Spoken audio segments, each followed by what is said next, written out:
Donc le pôle jeunesse au Fab Lab, c'est un endroit d'expérimentation, un endroit de partage où ils ont droit à l'erreur et de la stimulation permanente, l'envie de créer, l'envie de co-créer avec d'autres, et de découvrir, de pratiquer, de réparer, de construire. Il y a plein de petits verbes qui peuvent se mettre derrière le pôle jeunesse. L'idée de la création de ce pôle jeunesse, c'était simplement d'ouvrir la porte aux jeunes de moins de 18 ans, aux mineurs, mais aussi aux jeunes qui vont jusqu'à 23-25 ans, pour justement créer des projets en direction de la jeunesse et en collaboration avec les différents acteurs du quartier et du territoire, qui sont l'espace jeune, la mission locale, l'IBEF, la ville, le centre de loisirs, l'école de Quérandon. Il y a plusieurs projets qui sont mis en place, un projet qui était plus dirigé vers les plus grands, donc, qui était la construction d'un abri ossature bois. L'idée c'était d'avoir un petit local où ils peuvent être entre eux, chiller entre eux, et faire émerger des projets, avoir des idées, que ce soit un lieu qu'ils puissent s'approprier et comme ça pouvoir justement dynamiser ce lieu et créer de l'intergénérationnel aussi entre le public jeune et le public plus âgé. Tu vas vraiment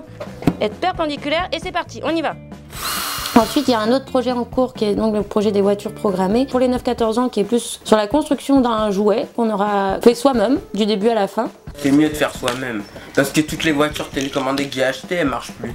L'idée c'est que peut-être que ces jeunes ils sortent avec la voiture et que ça fasse passer des messages à d'autres jeunes qui comprennent qu'il y a de quoi faire énormément de choses ici. On est en train de faire un flocage pour mon t-shirt avec l'image de Cristiano Ronaldo. Il y a suffisamment de support dans ce lieu pour que chacun puisse un peu trouver sa place et trouver des choses à faire. Il faut profiter qu'il y ait des outils en fait qui soient accessibles comme ça pour construire et développer des compétences. Si là je parlais aux jeunes, j'aurais aimé avoir ça plus jeune aussi en fait. On n'a pas forcément choisi d'aller vers une direction professionnelle, on nous a pas mis certains outils en main, ce qui est dommage. Tandis que là ils peuvent se construire avec ces compétences là pendant leur adolescence et donc autant profiter de ça pour ensuite avoir moins de pression quant à leur choix professionnel aussi et même personnel. Ça fait du bien en fait de voir qu'au bout d'une semaine déjà les personnes sont capables d'utiliser les machines tout seules sans mon aide et comme ça moi j'ai plus rien à faire après, c'est génial.